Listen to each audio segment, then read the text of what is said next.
Hey everyone, this is Christy Furio with Keys to the Shop. Welcome to another edition of Shift Break. Today's episode is brought to you by the ground control Cyclops Brewer from Voga Coffee. This is a truly revolutionary brewer. It elevates your batch brew above even pour-over quality, but it does it at scale. It gives you really unprecedented control over the flavors that you can get from your coffee, flavors you might not have ever thought possible. This is a rare thing. Every now and again, a piece of equipment comes out that changes the game in its category, and the ground control Cyclops Brewer is one of those pieces of equipment. So I have personally tasted the coffee from this and what's possible by just a few adjustments. It's easy to train your staff on. It is easy to use and is very visually engaging. The ground control is a winner of the SCA's Best New Product Award and is used by some of the best retailers out there. And truly, if you want to set your shop apart, set your coffee on a different level, and engage your customers visually all the while, then I would recommend you get a ground control Cyclops Brewer in your store. To find out more information, go to vogacoffee.com. That's VOGA coffee.com.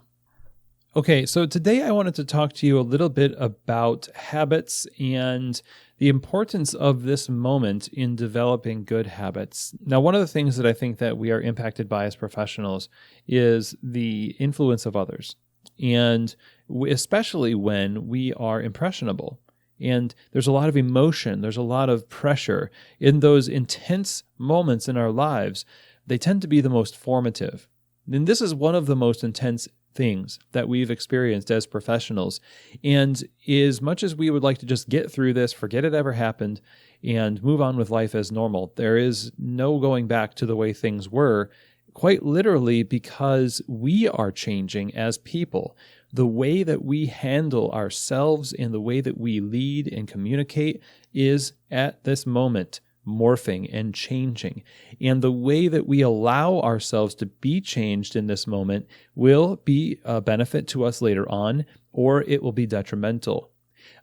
Because you're going to come through this in one of two ways. You're either going to come through this with a more generous mindset, with more human connection, with more creativity and empathy and hope and agility in executing ideas and just kind of making things happen. All those things sound really great when it comes just to normal business. When you operate a really thriving coffee shop, those are values that I think anybody would want. And they're things that I see people doing now. They're even if it's because their backs are against the wall, they are developing it more so than they ever thought they would or would have to. Now, the opposite of that might also be true for you at this moment. You might be just living in fear, which is understandable. You might be shrinking back from making decisions, from reaching out, from being creative. You just want to hunker down and wait for it to blow over. Those who are in the former category, those who are getting creative, who are becoming more generous and reaching out more and using this as an opportunity to reestablish the humanity of their business and the connection that coffee brings. These are the people who are going to win the most in this time. And it's not a win or lose thing. We're all in this together. And I'm not trying to breed any kind of animosity between the two.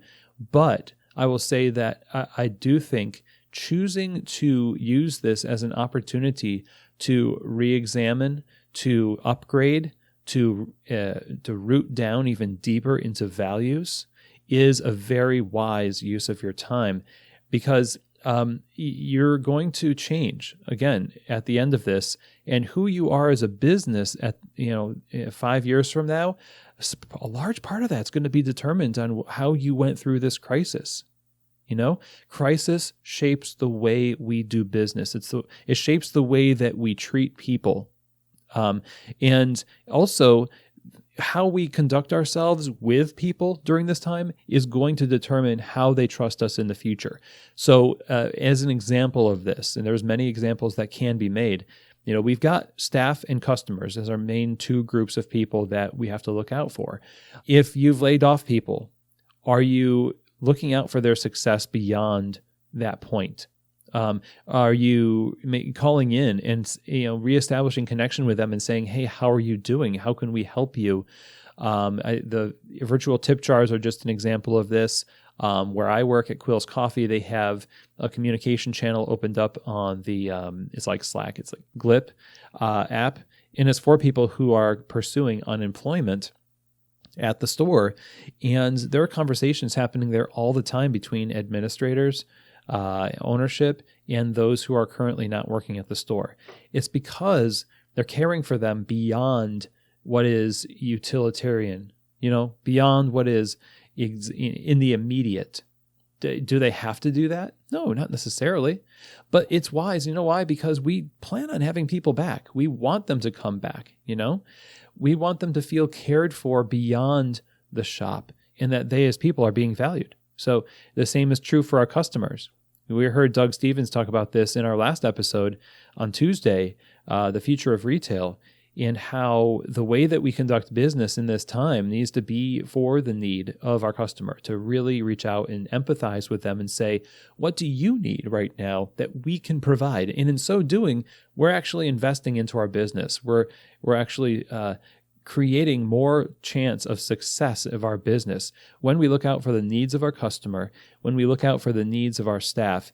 And also, I would add, as I said in the beginning, we need to be mindful of how we are conducting ourselves in this time, and that we are developing a deeper and richer sense of leadership and service, using this as an opportunity to upgrade the way that we are as leaders in the midst of our businesses. And so that's what I want to leave you with today.